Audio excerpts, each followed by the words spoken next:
इति श्री चैनल में आपका स्वागत है। पांचवा दिन माँ स्कंदमाता की पूजा का दिन होता है। माँ के बारे में कहा जाता है कि वह अपने संतानों खूब स्नेह लुटाती हैं। इनकी पूजा से संतान सुख, मानसिक शांति और आध्यात्मिक उन्नति की प्राप्ति होती है। इनकी पूजा अर्चना करने से नकारात्मक शक्तियाँ खुद ब खुद दूर हो जाती हैं। विघ्न बाधा भी खत्म होती है। दूर होती नकारात्मक शक्तियाँ। ऐसी मान्यता है कि यह माँ अपने भक्तों पर स्नेह लुटाती हैं। माँ स्कंदमाता की पूजा अर्चना करने से नकारात्मक शक्तियाँ दूर होती हैं और कार्यों की विघ्न बाधा भी खत्म होती है। स्कंदमाता की पूजा नवरात्रि की पंचमी तिथि पर की जाती है। स्कंदमाता की भक्तिभाव से पूजा अर्चना करने व व्रत करने से जातक की मनोकामनाएं पूर्ण होती हैं और मोक्ष की प्राप्ति होती है। माँ स्कंदमाता का स्वरूप। पहाड़ों पर रहकर सांसारिक जीवों में नवचेतना का निर्माण करने वाली स्कंदमाता। नवरात्रि में 5वें दिन इस देवी की पूजा अर्चना की जाती है। कहते हैं कि इनकी कृपा से मूढ़ भी ज्ञानी हो जाता है। स्कंद कुमार कार्तिकेय की माता के कारण इन्हें स्कंदमाता नाम से अभिहित किया गया है। इनके विग्रह में भगवान स्कंद बालरूप में इनकी गोद में विराजित हैं। इस देवी की 4 भुजाएं हैं। ये दाईं तरफ की ऊपर वाली भुजा से स्कंद को गोद में पकड़े हुए हैं। नीचे वाली भुजा में कमल का पुष्प है। बाईं तरफ ऊपर वाली भुजा में वरद मुद्रा में है और नीचे वाली भुजा में कमल पुष्प है। इनका वर्ण एकदम शुभ है। माँ की गोद में स्कंद देव विराजमान हैं। माँ खुद कमल के आसन पर विराजमान हैं। इस कारण माँ स्कंदमाता को पद्मासना देवी भी कहा जाता है। माँ का वाहन सिंह है। मान्यता है कि माँ भगवती के पंचम स्वरूप की उपासना करने से संतान से संबंधित परेशानियां दूर होती हैं। पूजा विधि। स्नान और शुद्धिकरण। सूर्योदय से पूर्व उठकर स्नान आदि करने के बाद स्वच्छ वस्त्र धारण करें। प्रतिमा स्थापित करें। घर के पूजा स्थल या मंदिर में चौकी पर माँ स्कंदमाता की तस्वीर या मूर्ति स्थापित करें। माँ को गंगाजल से स्नान कराएं। षोडशोपचार पूजन करें। पुष्प और अक्षत। माँ स्कंदमाता को कमल का फूल, धूप, दीप और नैवेद्य अर्पित करें। मंत्र जाप। ओम देवी स्कंदमाताय नमः मंत्र का कम से कम 108 बार जाप करें। आरती और दुर्गा सप्तशती पाठ। माँ स्कंदमाता की आरती करें और दुर्गा सप्तशती या देवी कवच का पाठ करें। प्रिय भोग और रंग। केले का भोग। माँ स्कंदमाता को केले का भोग लगाना विशेष फलदायी होता है। पीला रंग।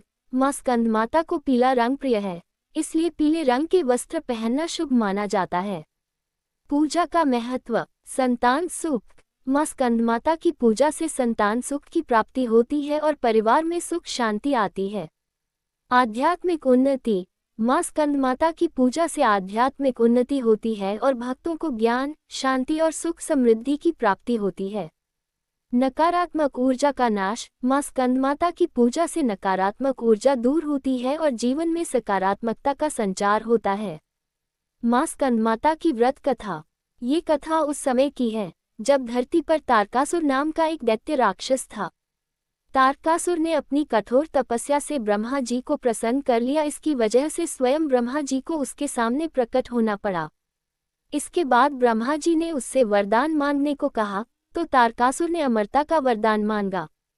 ब्रह्मा जी ने समझाया, तारकासुर, जिसका जन्म हुआ है उसकी मृत्यु निश्चित है। इस संसार में कोई भी अमर नहीं हो सकता।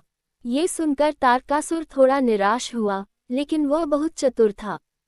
उसने सोचा कि भगवान शिव कभी विवाह नहीं करेंगे और न ही उनकी कोई संतान होगी। यह विचार दिमाग में आते ही उसने ब्रह्मा जी से एक और वरदान मांगा। उसने कहा, प्रभु, मुझे यह वरदान दे कि मेरी मृत्यु केवल भगवान शिव के पुत्र के हाथों हो। ब्रह्मा जी ने तथास्तु कहकर उसे यह वरदान दे दिया।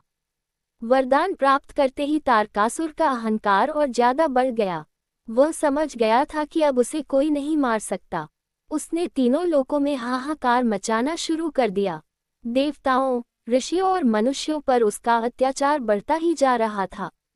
स्वर्गलोक से देवराज इंद्र को भगा दिया गया और तारकासुर ने स्वयं को तीनों लोकों का स्वामी घोषित कर दिया। तारकासुर के आतंक से त्रस्त होकर सभी देवता भगवान विष्णु के पास गए और उनसे मदद की गुहार लगाई। भगवान विष्णु ने उन्हें बताया कि तारकासुर को केवल भगवान शिव का पुत्र ही मार सकता है, इसलिए इसका एकमात्र उपाय यही है कि भगवान शिव विवाह करें और उनके यहाँ एक पुत्र का जन्म हो। देवताओं ने मिलकर भगवान शिव से प्रार्थना की, जो उस समय गहरी तपस्या में लीन थे। देवताओं की प्रार्थना सुनकर और संसार की दुर्दशा देखकर भगवान शिव ने माता पार्वती से विवाह करने का निर्णय लिया। इसके बाद भगवान शिव और माता पार्वती का विवाह हुआ। उनके यहाँ एक अत्यंत तेजस्वी बालक का जन्म हुआ, जिसका नाम कार्तिकेय रखा गया। उन्हें ही स्कंद कुमार के नाम से भी जाना जाता है। माता पार्वती ने अपने पुत्र को स्वयं युद्ध कला और अस्त्र शस्त्र का ज्ञान दिया। उन्होंने उसे हर प्रकार से तारकासुर से युद्ध करने के लिए तैयार किया। कार्तिकेय बहुत ही कम समय में एक शक्तिशाली और कुशल योद्धा बन गए। जब कार्तिकेय बड़े हुए तो उन्हें तारकासुर का वध करने की जिम्मेदारी सौंपी गई। देवताओं ने उन्हें अपना सेनापति बनाया। कार्तिकेय ने अपनी मां की दी हुई शिक्षा और अपने पराक्रम से तारकासुर का वध कर दिया। इस प्रकार उन्होंने तीनों लोगों को उसके अत्याचार से मुक्त किया। भगवान कार्तिकेय की माता होने के कारण ही देवी पार्वती के इस स्वरूप को स्कंदमाता कहा गया।